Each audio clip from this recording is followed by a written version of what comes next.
자, 25차 시 보겠습니다. 25차 시는 당시 사회적인 민족운동에 대해서 살펴보겠습니다.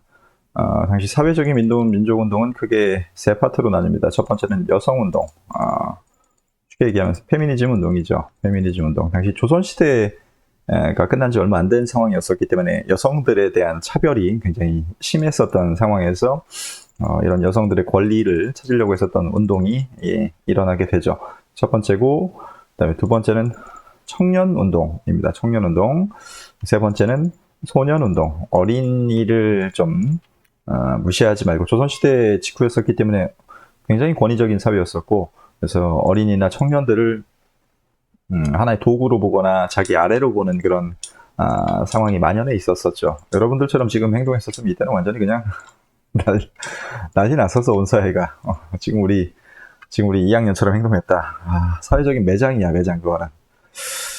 네 번째가 있네요. 형평운동까지. 형평운동은 백정에 대한 차별 철폐 운동입니다. 그래서 이 세 가지 운동의 개념, 이름 정도만 알고 가면 됩니다. 여기 굉장히 금방 끝날 겁니다. 근데 오늘은 여기까지만 하는 게 아니라 요 다음 페이지. 그래, 금방 끝나자. 금방 끝내. 오랜만에. 자, 여성운동이 20년대 이후에 시작되게 되는데, 아직까지도 이제 조선시대 가부장적인 그런 모습이 많이 남아있어서 말도 안 되는 걸로 여성이 굉장히 차별을 받았었단 말이야. 뭐 지금으로서는 이해할 수 없는, 뭐 여성은 뭐 재혼을 못한다거나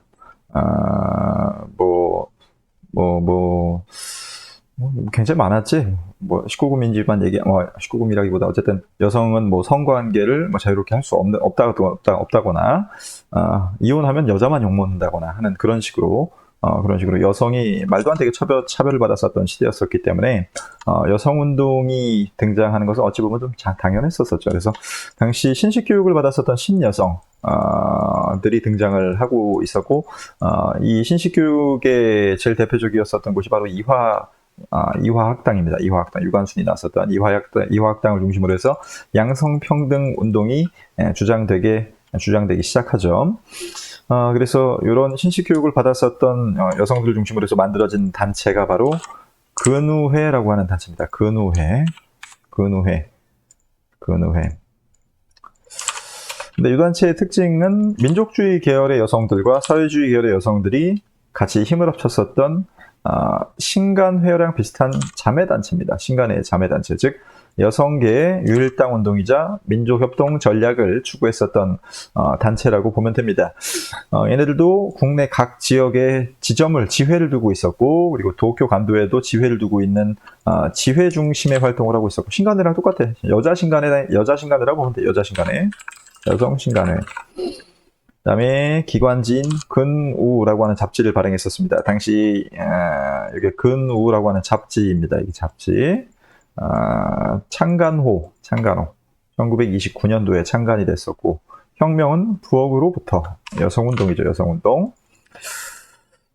이 근우의 강령도 신간회랑 거의 똑같습니다. 단결 그리고 조선 여자의 지위 향상을 도모한다 라고 해서 민족주의자와 사회주의자들끼리 힘을 합쳐가지고 우리 여성의 권리를 좀 신장시키자라고 하는 운동이었었고, 두 번째는 청년운동입니다. 근데 청년운동은 앞에 60만 세 운동과 광주학생 항일운동을 하면서 거의 봤던 겁니다. 조선 청년 총동맹이라고 하는 사회주의 계열과 민족주의 계열의 연합단체가 나와서 얘네들을 중심으로 해서 청년운동이 벌어졌었고, 이전에 광주학생 항일운동 얘기할 때 여기 앞에서 잠깐 얘기했었습니다. 조선 청년 총동맹. 얘네들이 동맹휴학을 전개했었던 단체였었다. 청년단체, 주로 중고등학생이나 대학생 단체라고 보면 되고, 그다음에 소년운동이 벌어지게 됩니다. 아까도 얘기했지만 조선시대 직후에, 조선시대에는 이제 어른들한테는 함부로 못한단 말이에요. 유교적인 사회에서는. 그리고 아이들은 항상 천대받고 혼나고 구박받는 그런 존재였었는데, 이런 어린이에게 집중한 사람이 바로 방정환이라고 하는 천도교 소년회라고 하는 단체에 방정환이라고 하는 사람이 어린이에게 집중을 하게 되죠. 이 사람이 방정환입니다. 그래서 어린이가 나중에 우리나라 미래고, 이 사람들이 우리나라 독립시킬 만한 그런 사람들인데 얘네들 이렇게 막대해선 되겠냐, 막대해서 되겠냐. 그래서 교육 기회도 적고 낮은 임금 그리고 장시간 노동에 시달리면서 애들이 완전히 막 그 제대로 살아가지 못하는 그런 상황이었었기 때문에 이 어린이들의 인권을 좀 세워주자라고 하는 방정환의 소년 운동이 시작이 되죠. 그래서 만들어지게 된 날이 여러분들이 좋아하는 어린이날. 너희들은 어린이가 아직 이제 아니죠. 하지만 어린이날 용돈 다 받지 내네. 잡지 어린이라고 하는 잡지를 간행을 하게 됩니다. 이 어린이. 그리고 전국 소년연합회를 결성을 해가지고 활동을 하게 됐으나 방정환이 좀 일찍 죽어요. 젊은 나이로 27살인가 9살인가 죽습니다. 그래서 운동 주체가 없었고 그리고 일제가 이거 민족운동이라고 또 못하겠어요. 천도교에서 어린이날 행사하려고 하면 다 금지. 한국인들이 모여가지고 와글와글 대면은 3.1운동이라고 생각해서 다 금지. 책도 발행 못하게 하고 그래서 결국은 운동이 많이 활성화가 되진 못했지만 아직까지도 어린이날은 남아있다. 5월 5일 아주 좋은 날이죠. 나도 좋아합니다. 쉬니까. 그 다음에 형평운동. 이거는 백정에 대한 차별철폐 운동입니다. 백정에 대한 차별철폐 운동인데 갑오개혁 때 이미 1895년에 요 시기 이전인 한 30년 전에 이미 신분제도는 없어졌는데도 사람들이 아직도 백정에 대한 차별을 계속하고 호적에다가 붉은 점으로 일본은 표시를 하는 등 계속적으로 차별을 하니까는 저울처럼 이게 형입니다. 저울 형자. 그리고 평등한 세상을 만들자 해서 형평운동이고 당시 일본에서 수평운동이라고 하는 그 신분 차별 철폐 운동이 있었습니다. 당시 그걸 약간 베껴가지고 했던 운동입니다. 이 사람들은 그래서 계급을 타파하고 좀 평등한 사회를 만들기 위해서 백정들을 중심으로 해가지고 진행이 됐던 운동입니다. 여기 보면은 형평이라고 적혀있죠. 형평. 요게 이제 백정입니다. 백정. 머리 띠두른 사람. 형평운동. 형평. 맨 처음에 이 운동은 진주에서 시작을 했었습니다. 진주에서 당시 보니까는 그 백정들이 학교를 못 들어가는 상황이었었어요. 백정들이 학교를 못 들어가는 상황이어가지고 학교 들어가면 맨날 놀림받고 막 그랬었죠. 백정 자식이 무슨 교육을 받냐고 그래가지고 백정들 부모들이 나서서 처음에는 백정 애들 학교 보내려고 시작했던 운동이야. 진주 지방에서. 근데 당시 백정들 중에서도 좀 돈을 많이 버는 자산가들이 생겨서 걔네들의 돈을 얻어가지고 교육 활동을 하려고 했었던 계몽운동가들을 민족 실력 양성 운동가들이 이 백정들하고 연합을 해서 조선형평사라고 하는 단체를 만듭니다. 진주에서. 그래서 여기에서 시작해서 전국적으로 확대됐었던 운동이고 당시 백정이 40만 명이었어.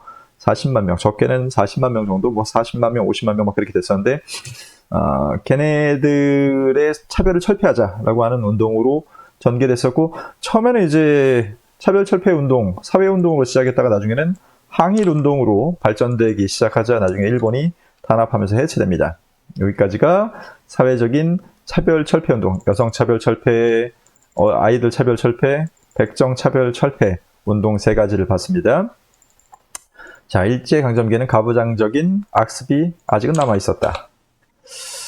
소년운동을 민족운동으로 간주해서 탄압했었죠. 그리고 차별은 여전히 남아있었다. 민족주의 그리고 사회주의 계열의 근우회가 신간의 자매단체로 성립을 했었고 방정환 중현이가 잘 기억하고 형평운동이 전개됐다. 밑에는 문학가들 중에서 일본에게 저항하는 그런 시나 소설을 썼던 사람들입니다. 대표적으로 윤동주, 이육사, 한영훈, 이상화 등등인데 이 사람들 작품은 여러분들이 한번 읽어보되 이육사 같은 경우에는 여러분들이 잘 아나? 이육사 어디 갔지? 자, 여기 이육사 사진입니다. 굉장히 문학가처럼 생겼죠. 글 잘 쓰고 글 잘 읽고 갸냘퍼 보이는데 이 사람 나중에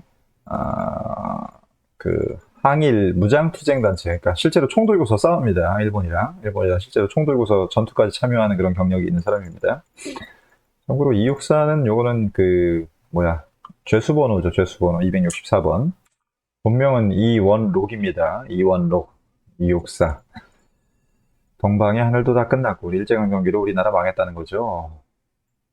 지금은 눈 내리고 시련, 백마 타고 오는 초인, 광복, 독립을 의미하죠. 윤동주 워낙 유명하고 윤동주 사진 많이 봤죠.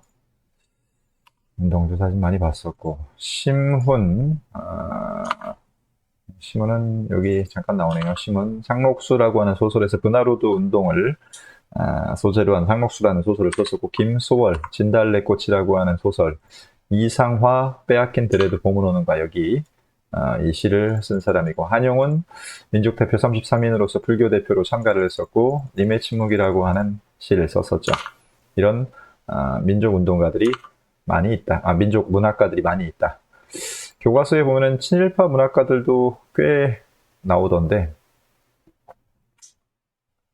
친일파 문학 여기 노천명의 시 님의 부르심을 받들고서 아주 쌍년이야 이건 노천명 나쁜 년 남하면 군복에 총을 메고 나라 위에 전장에 나감이 소원이리니 일본을 위한 전쟁터에 나가라는 거죠. 나도 사나이였으면 이게 야 이제 나쁜 년이다 이거 진짜. 그래서 우리 아시아의 큰 운명을 걸고 저 영국 미국을 치는 마당에랴 아주 나쁜 년이죠. 아주 나쁜 년. 친일파 문학가 시가 나와 있고 이상화와 이육사 그리고 윤동주의 시가 여기 나와 있습니다. 나중에 한번 읽어보세요. 이번 시간은 여기까지.